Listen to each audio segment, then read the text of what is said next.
Para la realización de este proyecto se tuvieron en cuenta diferentes aspectos, como al usuario, al cual dirigimos nuestra propuesta de diseño. Desde el usuario se despliegan varios temas de interés que lo rodean. Primeramente, el estilo de vida, que en este caso, nuestro usuario es un amante de la adrenalina. También le gusta aparentar una buena posición económica, así no la tenga, y es alguien sociable.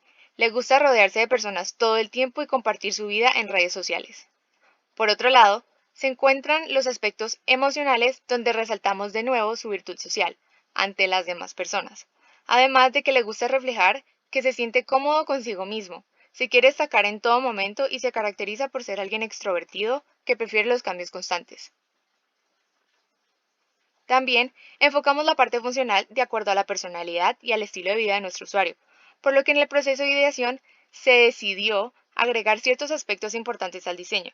Primero, un proyector que de la mano con la pantalla de proyección le proporciona una experiencia de entretenimiento completa, unos buenos bajos en el equipo de sonido y una máquina de humo para ambientar las fiestas, puesto que, como ya establecimos, se caracteriza por ser una persona sociable.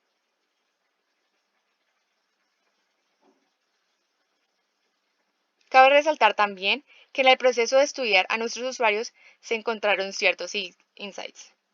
Yendo a la mano con el estilo de vida, a nuestro usuario le emociona la adrenalina, lo hace sentir vivo, le encanta sobresalir y irse notado. Suele realizar compras ostentosas regularmente para aparentar una posición económica mucho mayor a lo que realmente tiene.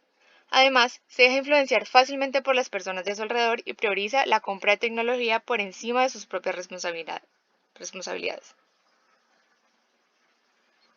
Finalmente, encontramos al mapa de empatía, donde nos tomamos el trabajo de meternos en el contexto de nuestro usuario y saber realmente qué piensa y qué siente, qué ve, qué dice, qué hace y qué oye, qué esfuerzos hace y qué es lo que gana con todo esto, dándonos cuenta que realmente la mayoría del tiempo es una persona frustrada, que hace todo por ser alguien importante en su círculo social. Ahora, empezamos con el proceso de elaboración de la propuesta de diseño.